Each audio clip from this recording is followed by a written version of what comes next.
پاکستان تحریک انصاف کے جو مظاہرین بیٹھے تھے ان کی اب باقاعدہ گرفتاریوں کا آغاز ہو گیا ہے. آپریشن کے دوران بڑی تعداد میں گرفتاریوں کا آغاز ہو گیا ہے. بلو ایریا میں پی ٹی آئی مظاہرین کے خلاف آپریشن کا باقاعدہ آغاز کر دیا گیا ہے. یہ آپریشن بلو ایریا، اس کے قرب و جوار، ڈی چوک کے اطراف، یہ تمام تر علاقہ جو کہ اس وقت مظاہرین میں گھرا ہوا تھا، ان کے خلاف اب باقاعدہ طور پر آپریشن کا آغاز کر دیا گیا ہے، گرفتاریوں کا آغاز کر دیا گیا ہے. اور وزیر اعظم شہباز شریف نے وفاقی کابینہ کا اجلاس کل طلب کر لیا.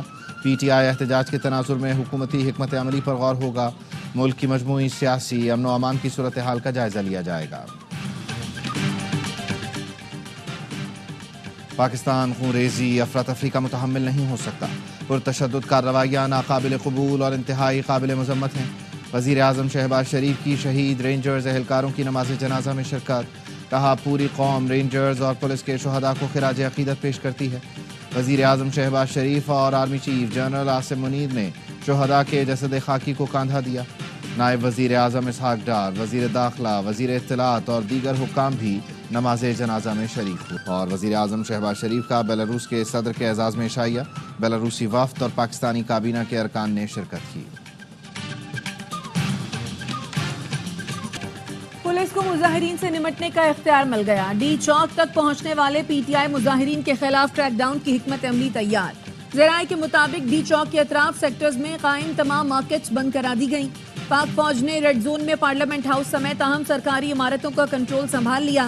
انتشار پھیلانے والوں کو موقع پر گولی مارنے کے احکامات. ذرائع کا کہنا ہے کہ کی قیادت کرنے والوں سمیت اہم رہنماؤں کی گرفتاری کی بھی ہدایت کی گئی ہے. اسلام آباد، راولپنڈی اور مری میں کل بھی تعلیمی ادارے بند رہیں گے.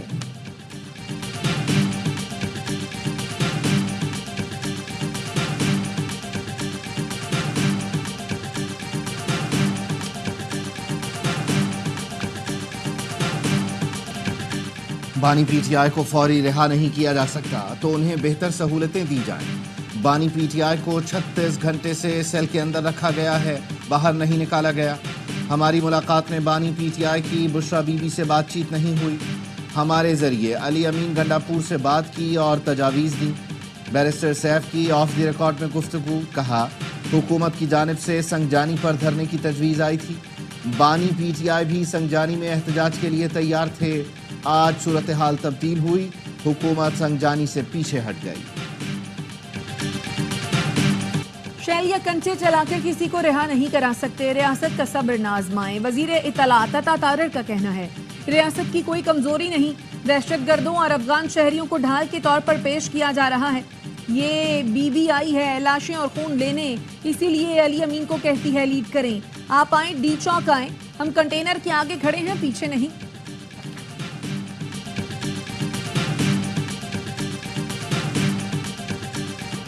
پی ٹی آئی مظاہرین کی بڑی تعداد ڈی چوک پہنچ گئی.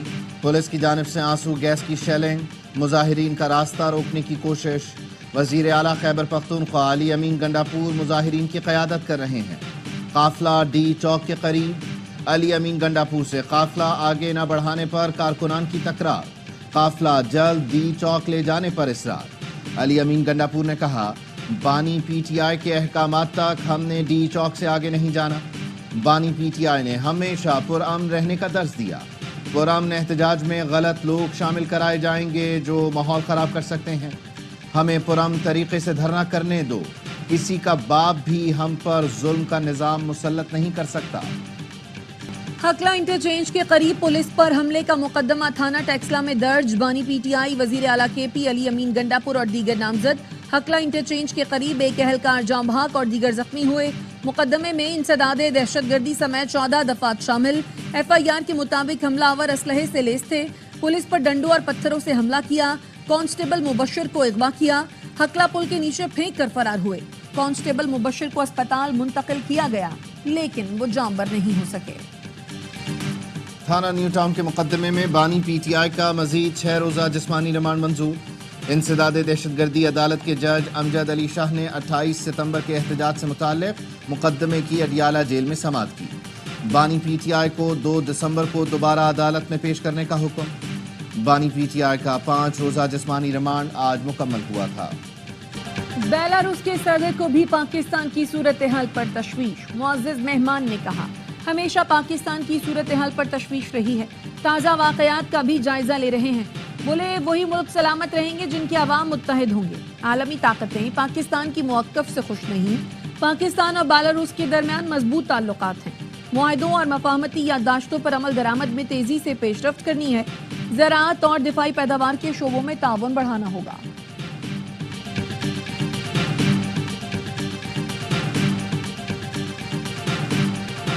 پاکستان اور بیلاروس کے درمیان مفاہمت کی یادداشتوں پر دستخط، وفود کی سطح پر بات چیت کا اعلامیہ جاری، دو طرفہ تعلقات کی موجودہ رفتار پر اطمینان کا اظہار، اہم علاقائی اور عالمی پیش رفت پر تبادلہ خیال کیا گیا۔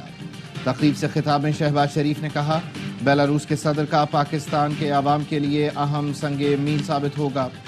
دونوں ملکوں کے درمیان معاہدوں پر پیش رفت کے لیے 2 ہفتے بعد وفود کی سطح پر بیلاروس میں ملاقات ہوگی۔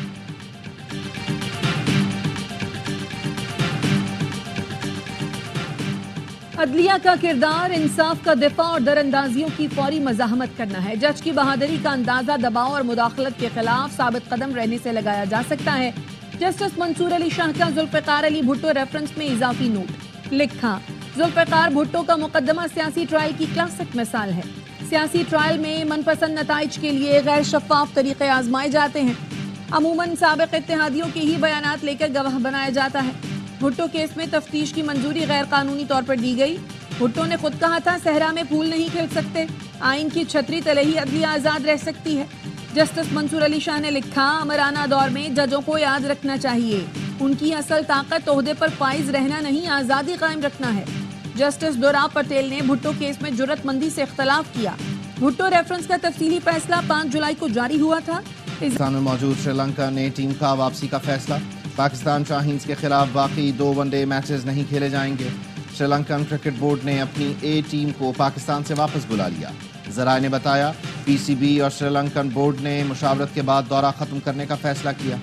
سری لنکا اے ٹیم کو کل اور 29 نومبر کو اسلام آباد میں ون ڈے میچ کھیلنا تھا۔ چیمپئنز ٹرافی کے مستقبل کا فیصلہ جمعے کو ہوگا۔ انٹرنیشنل کرکٹ کونسل نے بورڈ میٹنگ طلب کر لی۔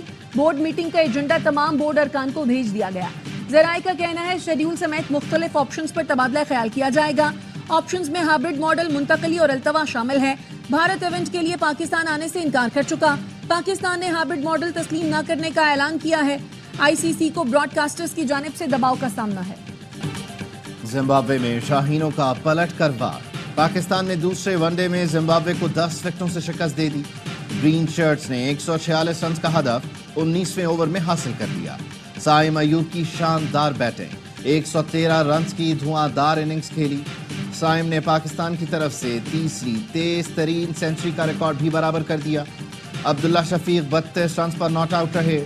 پاکستانی اسپنرز کا بھی خوب جادو چلا، 9 وکٹیں لے کر میزبان ٹیم کو 145 رنز تک محدود رکھا۔ ڈیبیو کرنے والے ابرار احمد نے 4 شکار کیے، سلمان علی آغا نے 3 وکٹیں حاصل کی۔ سائم اور فیصل اکرم نے 1-1 شکار کیا۔ پاکستان نے 3 میچوں کی سیریز 1-1 سے برابر کر دی۔ فیصلہ کن مارکا جمعرات کو ہوگا۔ پاکستان سٹاک مارکیٹ میں تاریخ کی سب سے بڑی مندی، 100 انڈیکس میں 3505 پوائنٹس کی کمی، انڈیکس 95,000 کی سطح سے بھی نیچے آ گیا۔ مارکیٹ 94,574 پوائنٹس پر بند ہوئی۔ کاروبار کے دوران 3899 پوائنٹس کی کمی بھی دیکھی گئی۔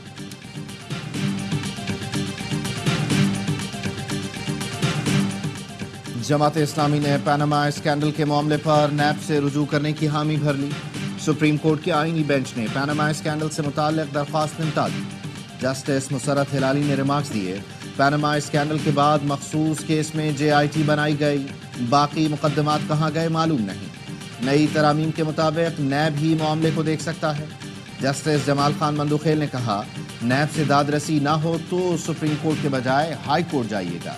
پاک افغان سرحد سے خوارج کے گروہ کی دراندازی کی کوشش، سیکیورٹی فورسز کی مؤثر کارروائی میں 3 خوارج مارے گئے۔ ISPR کا کہنا ہے گروہ شمالی وزیرستان کے علاقے حسن خیل سے داخل ہونے کی کوشش کر رہا تھا۔ پاکستان بار بار مؤثر بارڈر مینجمنٹ کے لیے کہہ چکا، توقع ہے افغان عبوری حکومت اپنی سرزمین خوارج کو استعمال نہیں کرنے دے گی۔ صدر اور وزیر داخلہ محسن نقوی کا سیکیورٹی فورسز کو خراج تحسین۔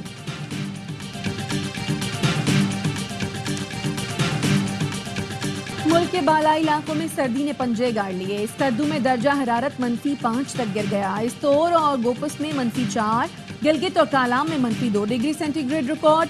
سوات کی وادی کالام میں برف باری کے بعد ہر سو سفیدی. سیاحوں نے جنت نظیر وادی کا رخ کر لیا.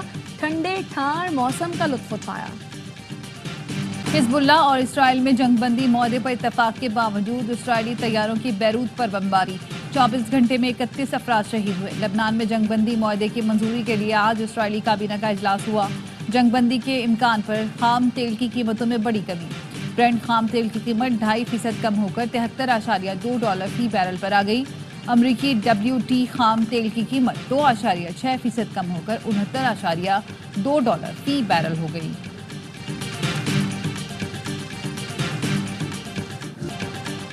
اسرائیلی دہشت گردی کا شکار غزہ والوں پر نئی مشکل آن پڑی. 2 دن سے جاری بارش سے درجنوں علاقے زیر آب آ گئے. 10,000 خیمے بہہ گئے.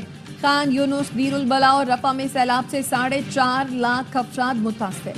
بے گھر افراد کو موسم کی سختی کے ساتھ خوراک کی قلت کا بھی سامنا. فلسطینی حکام نے بین الاقوامی برادری سے مدد کی اپیل کر دی. شمالی غزہ میں اسرائیلی طیاروں کی بمباری میں 11 فلسطینی شہید ہوئے.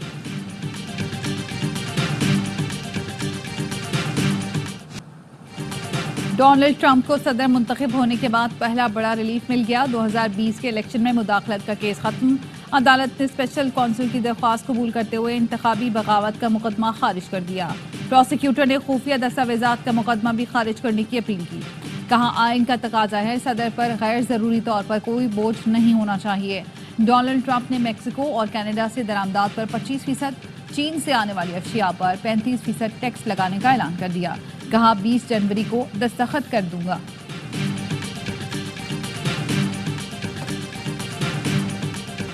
بنگلہ دیش